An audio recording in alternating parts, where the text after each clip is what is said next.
Donald Trump wants to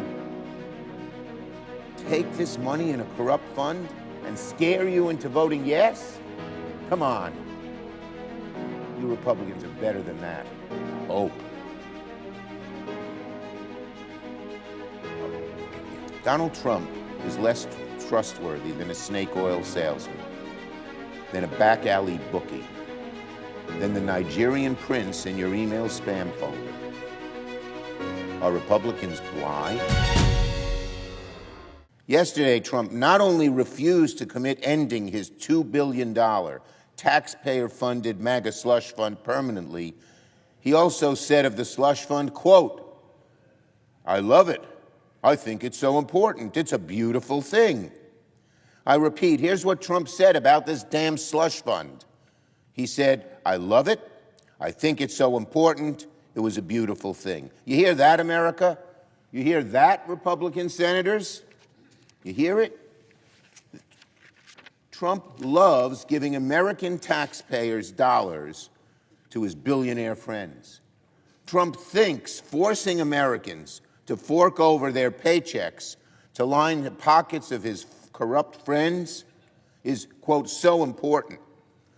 Trump says ripping Americans off to give kickbacks to convicted criminals who beat police officers to death on January 6th is a beautiful thing.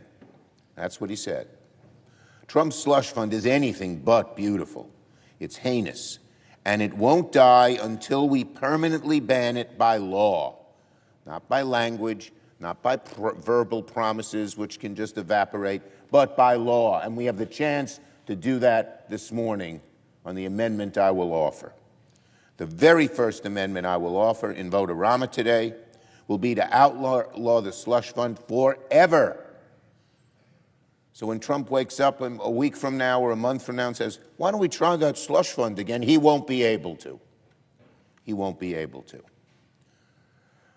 With the whole country watching, Republicans will have to choose either support the slush fund or ban it. They can come up with 10 excuses. It's a yes or no. Support the slush fund or ban it. Americans want a big, loud voice and vote to ban it permanently, to ban it forever. We're also going to force Republicans to vote on whether to let Trump keep the immunity he granted himself from audits so he can get out of paying his own taxes. This is what he put in the bill. This is what our Republican friends are putting in the bill. Donald Trump has a get-out-of-jail-free card. No audit ever of him and how he's evading taxes. And he's already tried to do that a whole bunch of times. There have been court cases about it. Let him do it? Let this level of corruption rise so it's going to drown all of us?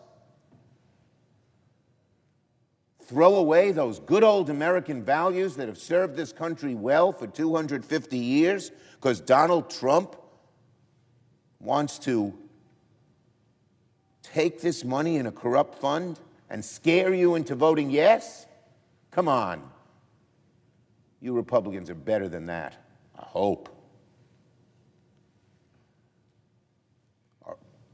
Donald Trump is less trustworthy than a snake oil salesman, than a back alley bookie, than the Nigerian prince in your email spam folder. Are Republicans blind? Are they so far removed from the American people? Do they not even know what corruption is anymore? That's what I think is happening over on that side of the aisle. Donald Trump has immersed so much of America in so much corruption, you don't even get it. But that's what America, you're taking the great values of America on our 250th year and flushing them down the toilet because you're afraid of Donald Trump. And listen, and another point.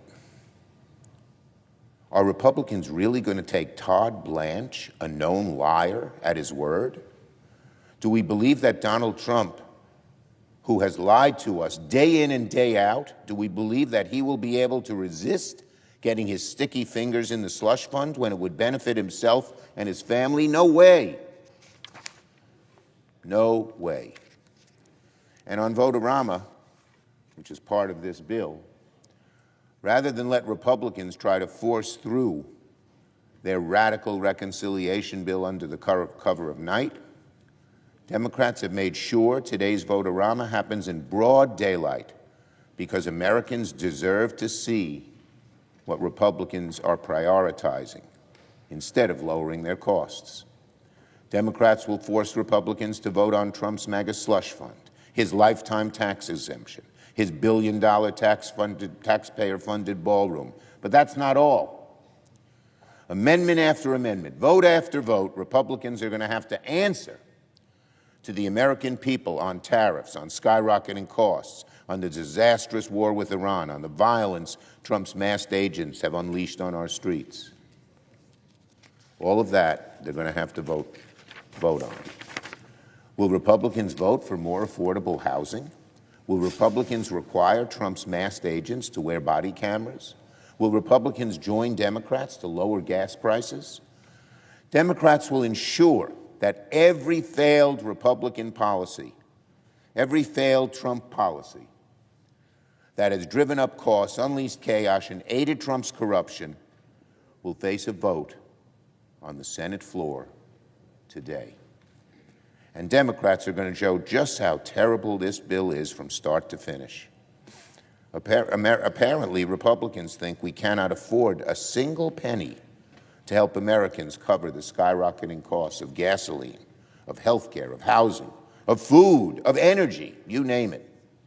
But somehow, we can afford to give another $70 billion to Trump's rogue agencies, even though ICE and Border Patrol already have $100 billion cash on hand. You hear that, driver? When you pull up to the gas pump, and it's $4.50 or even higher in many places, ask yourself, why don't Republicans vote to lower those prices instead of giving ICE and Border Patrol, already discredited, more money when they have $100 billion sitting there?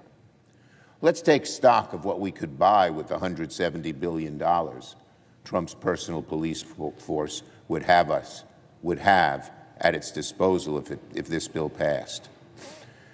Instead of shooting Americans dead in the street, the federal government could cut a $1,300 check to every household in America to lower gas prices that had been raised so by Trump's unending, it seems, war. Instead of masked agents breaking down your door in the middle of the night without a warrant, we could fund programs that help Americans keep the heat on in the winter and the AC on in the summer 40 times over. Instead of dragging law-abiding parents and children into unmarked vehicles, that $170 billion could fund food stamps for nearly 2 years, or Head Start for 14 years, or child care assistance for 2 decades, things America wants. America, the contrast is clear. Democrats are fighting for you. Republicans are kowtowing to Trump and his corruption. I urge Republicans to vote like the American people are watching, because they are. On the Todd Blanche nomination. Last night, Donald Trump said, you hear this, everybody? He'll nominate Todd Blanche to be the permanent Attorney General. Yuck. Trump picked Blanche because he's loyal to the president alone, not the Constitution, not the rule of law, and certainly not to the American people, and not to the values that this country has had for 250 years. It's people like Blanche and Trump who rip those values up, of honesty and of fairness and of decency. That has been the hallmark of America, that we're seeing them try to wipe away. For years, Blanche has been Trump's personal lawyer and attack dog, and that didn't stop when Blanche joined the Department of Justice. Blanche orchestrated Trump's self-dealing MAGA slush fund, granted his boss the audit immunity that gives the president free rein to commit tax fraud. Blanche has blocked the release of more than half the Epstein files, withholding 3 million pages from the public. Maybe Epstein's friend, Donald Trump, could tell us why Blanche went to such lengths to cover up the files. Blanche also lied to Congress under oath when he claimed he had met with the Epstein survivors, something they said never happened. Blanche not only shields Trump from the law, he uses the justice system to go after his boss's political enemies, bringing baseless charges against the Southern Poverty Law Center, Jim Comey and others. Trump and Blanche are cut from the same crooked cloth. Democrats are going to oppose Blanche's confirmation as vehemently as we have opposed the Slush Fund and every other corrupt act Trump and his top fixer have committed. Unless Republicans want to remain complicit in Trump's corruption, they ought to oppose Blanche as well. I yield the floor and note the absence of a quorum.